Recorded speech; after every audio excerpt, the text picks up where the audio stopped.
नमस्कार, मैं हूं देवेंद्र। आप देख रहे हैं पंजाब केसरी टीवी चंडीगढ़।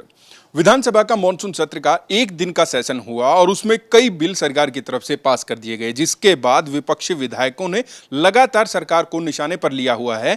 कह रहे हैं कि इतनी क्या जल्दी थी कि एक ही दिन में इतने बिल पास कर दिए गए। साउथ हरियाणा में पानी की समस्या है, बड़ौदा उपचुनाव आना है, तमाम मुद्दों पर बात करेंगे। मेरे साथ हैं कोसली से भाजपा के विधायक लक्ष्मण यादव। सर नमस्कार। नमस्कार देवेंद्र जी, आपको। सर सबसे पहले मैं जानना चाहूँगा, सेशन अभी हुआ था तो सेशन के बाद जो है लगातार कांग्रेस के विधायक, निर्दलीय विधायक बलराज कुंडू भी शिकायत कर रहे हैं और उनका कहना है कि लगातार एक ही दिन में इतने बिल पास करने के लिए सरकार को ऐसी क्या जल्दी थी। उसके बाद फिर विपक्ष के नेता हैं, सेशन के बाद उन्होंने प्रेस कॉन्फ्रेंस की और कहा कि जो सहमति बनी थी उस हिसाब से कार्यवाही नहीं चली। क्या कहेंगे?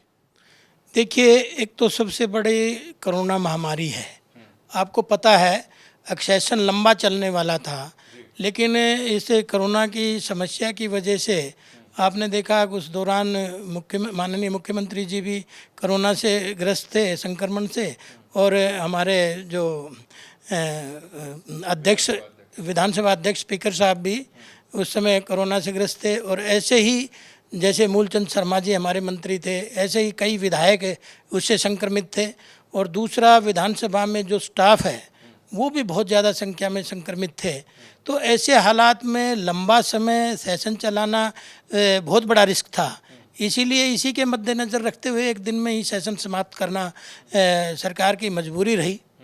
और दूसरा, जो आप कह रहे हो कि एक दिन में इतने बिल पास कैसे हुए, तो ये तो आपने देखा होगा कि हमारे संसदीय सचिव आदरणीय कंवरपाल जी ने ये बात उस समय सेशन में उठाई थी कि नेता प्रतिपक्ष के साथ मिलके ये सब तय हुआ था, उसी तरह से उसमें कार्रवाई चली है। ये तो नेता प्रतिपक्ष उस समय भयभीत हो गए कि जो उनके साथी थे, कांग्रेस के विधायक थे, उन्होंने उनकी बात नहीं मानी, उन्होंने ऑब्जेक्शन करना शुरू किया। अगर वो लीडर मान लेते, उनकी कही हुई बात सही हो जाती, तो सुचारू रूप से सेशन चलता। एक निर्दलीय विधायक है महम से बलराज कुंडू, उन्होंने सेशन के अगले दिन प्रेस कॉन्फ्रेंस भी की और लगातार ये कह रहे हैं कि किसानों के मुद्दे पर तो किसी ने बात ही नहीं की। सेशन में भी उन्होंने मुद्दा उठाया था, तो आप क्या कहेंगे, किसानों के मुद्दे की वास्तव में कोई बात नहीं हो पाई? देखिए, एक तो 2 बजे तक तो आपको पता है अक्सर श्रद्धांजलियाँ ही देते रहे, क्योंकि हमारे पूर्व नेता थे, गवर्नर थे, उनके परिवार के थे, तो 2 तो वहीं बच गए। और एक दिन के सेशन में सब मुद्दों पे चर्चा हो जाए, ये मुमकिन भी नहीं है, इसलिए नहीं हुई होगी चर्चा। जी, एक कृषि अध्यादेश को लेकर लगातार विपक्ष जो है निशाना साध रहा है सरकार पर, कह रहा है कि इसमें किसानों का भला नहीं है। 15 अगस्त के दिन किसानों ने आंदोलन भी किया, काले झंडे भी जो हैं दिखाए थे। क्या कहेंगे आप, कृषि अध्यादेश आप मानते हैं किसानों के भले के लिए है? बिल्कुल 100% कृषि अध्यादेश किसानों के हित में है। आपने देखा कि वो क्यों काले झंडे दिखा रहे हैं। अपोजिशन का काम तो विरोध करना ही है, उसकी विषय की गहराई में जाना नहीं है।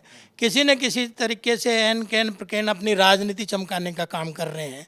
तो मेरा तो यही है कि किसान हितैषी ये है, और मोदी जी का सपना भी है कि 2022 तक किसान की इनकम को डबल करना है। उसी के लक्ष्य को निर्धारित करते हुए इन्होंने ये कृषि नई योजना, नया कानून लाए हैं, और उसका लाभ किसानों को सीधे सीधे मिलेगा। एक आप दक्षिण हरियाणा से आते हैं, वहाँ पर पानी की समस्या रहती है। हालांकि एसवाईएल का मुद्दा जो है वो अभी चल रहा है और सुप्रीम कोर्ट ने जो है हरियाणा के हक में फैसला सुनाया है। वो जब आएगा वो आएगा, लेकिन क्या आपकी तरफ से किसी तरीके की प्लानिंग है कि वहाँ पर कैसे जो है लोगों को पीने के पानी की समस्या ना हो और किसानों को भी पानी की समस्या ना हो? देखिए, इसमें मेरा यही कहना है, एसवाईएल के ऊपर बार बार वर्षों से चला आ रहा है, 44 साल से ये मुद्दा बहुत गर्म है, और बार बार इस मुद्दे के ऊपर निर्णय भी हुए। 76 में इंदिरा गांधी ने भी, आपने देखा, कपूरी गांव है पटियाला में, वहाँ जाके उन्होंने उसका मुहूर्त भी किया। उसके बाद 76 में ये पहला मामला आया था। उस समय हमारे को आधा हिस्सा पानी का एसवाईएल का मिलना था, और उसके निमित्त आपने देखा कि राजीव लोंगोवाल समझौता भी हुआ। उसमें भी ये मानना कि हरियाणा का हिस्सा है, क्योंकि जब सब चीज़ों में बंटवारा हुआ है तो छोटे और बड़े भाई के बीच का ये बंटवारा है, जब अलग अलग होते हैं तो उनका हिस्सा मिल जाना चाहिए। तो उस समय भी उन्होंने नहीं दिया, और अब SYL ने भी ना, अब माननीय उच्च न्यायालय ने भी माना है, सुप्रीम कोर्ट ने भी माना है कि भाई इसमें हरियाणा का हिस्सा है और हरियाणा का हिस्सा इसमें मिलना चाहिए, क्योंकि और वो निर्णय अभी आया है। तो इस निर्णय के बीच दोनों, आपने देखा मुख्यमंत्रियों ने आपस में इसमें चर्चा की है और उसके सकारात्मक परिणाम की बात कही गई है।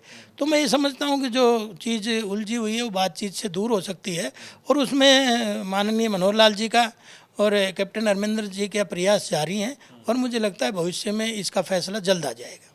एक बड़ौदा उपचुनाव आने वाला है। भाजपा अब तक ये सीट जो है नहीं जीत पाई है।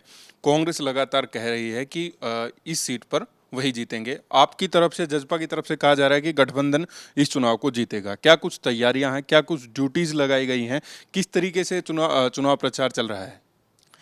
देखिए, आपने पीछे देखा था उपचुनाव जींद का आया था, वहाँ भी हमारी कभी सीट नहीं आई थी, और कितने अच्छे मार्जिन से पूरी शक्तियाँ लगी हुई थी, और कांग्रेस के तो बड़े बड़े दिग्गज उसमें लड़ रहे थे उस चुनाव को।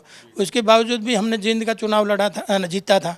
अब मेरा बड़ौदा चुनाव को लेके यही है कि भाई हमारे पास, क्योंकि आज पब्लिक ये समझ चुकी है, अगर भारतीय जनता पार्टी के पास नेता भी है, नियत भी है और नीति भी है, उस आधार पे हम जीतेंगे ही जीतेंगे। दूसरा कारण ये भी है, और कि जो आज किसी के पास, अगर किसी राजनीतिक दल के पास अगर संगठन की ताकत है तो वो भाजपा के पास है।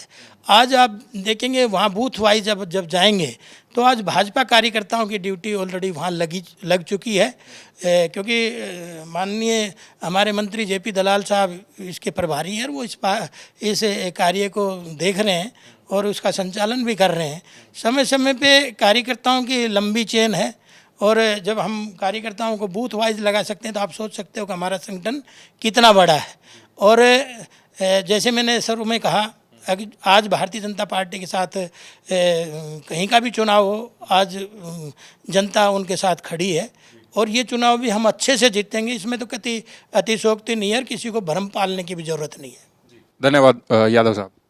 आपका भी बहुत बहुत धन्यवाद, और पंजाब केसरी का भी। जी, तो भाजपा के कोसली से विधायक लक्ष्मण यादव मेरे साथ थे, और उन्होंने सत्र को लेकर, बड़ौदा उपचुनाव को लेकर, पानी की समस्या को लेकर हमारे साथ बात की। देखते रहिए पंजाब केसरी TV चंडीगढ़। मैं हूं देवेंद्र, कैमरा के पीछे मेरे सहयोगी अमनदीप सिंह। नमस्कार।